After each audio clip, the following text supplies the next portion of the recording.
Good morning, Dr. Smith. My name is Andrea Taylor Still and I am the physician assistant student who will be working with you today. It is so nice to meet you, Andrea. Today we have a full schedule of patients, so I could definitely use your help.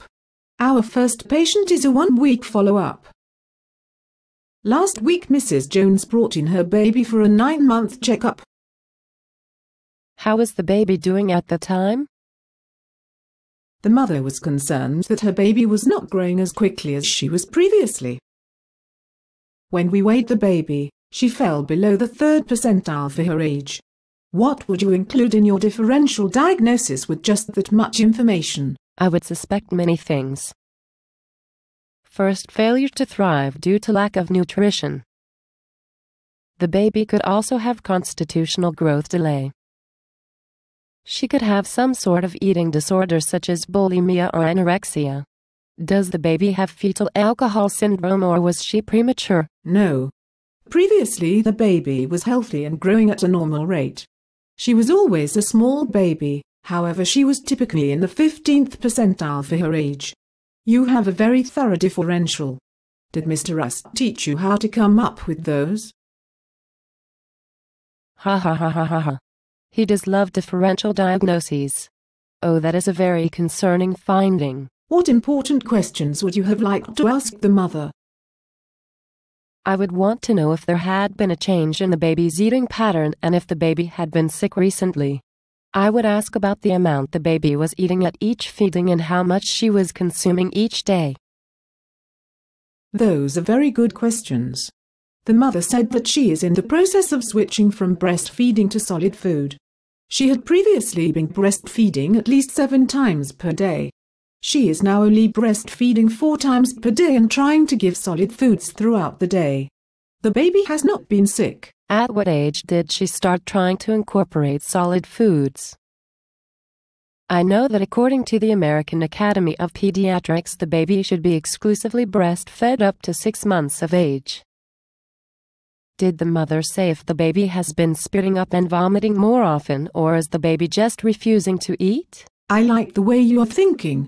At a 6-month well child check, I told her that she could start incorporating solid foods into the baby's diet. I informed her to introduce only 1 new food every few days. This would help her determine if the baby was allergic to a food.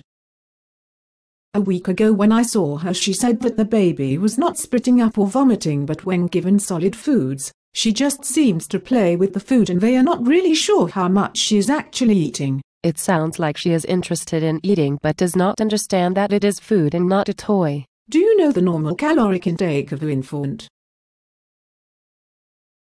I believe that at 9 months of age the baby should be consuming 100 calories per kilogram each day.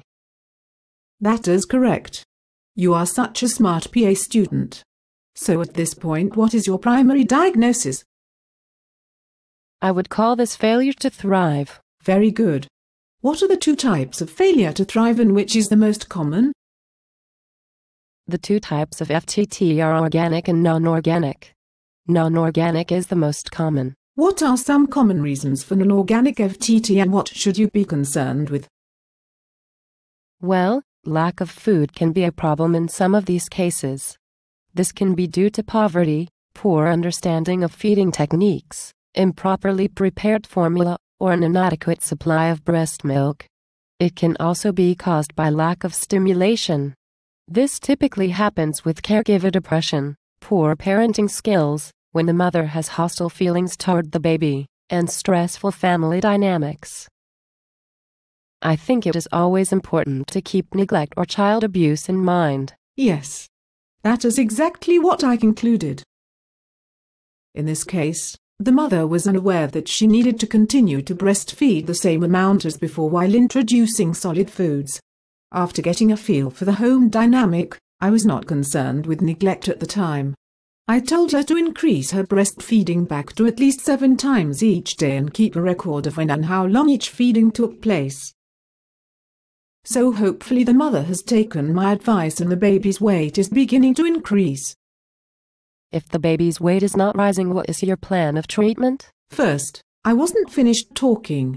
Secondly, I'm the doctor here and I ask the questions. If at today's appointment there is no improvement, I will consider inpatient treatment. Inpatient treatment? Why would you do that?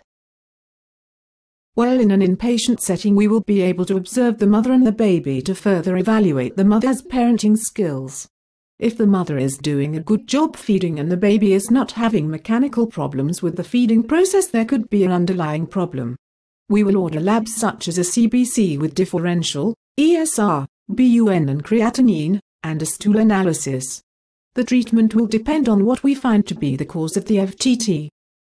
Let's go see the patient and see how she's doing. Okay. Let's go. You go ahead and see the patient and let me know what you find. I have to go or I will miss my tea time. Good luck.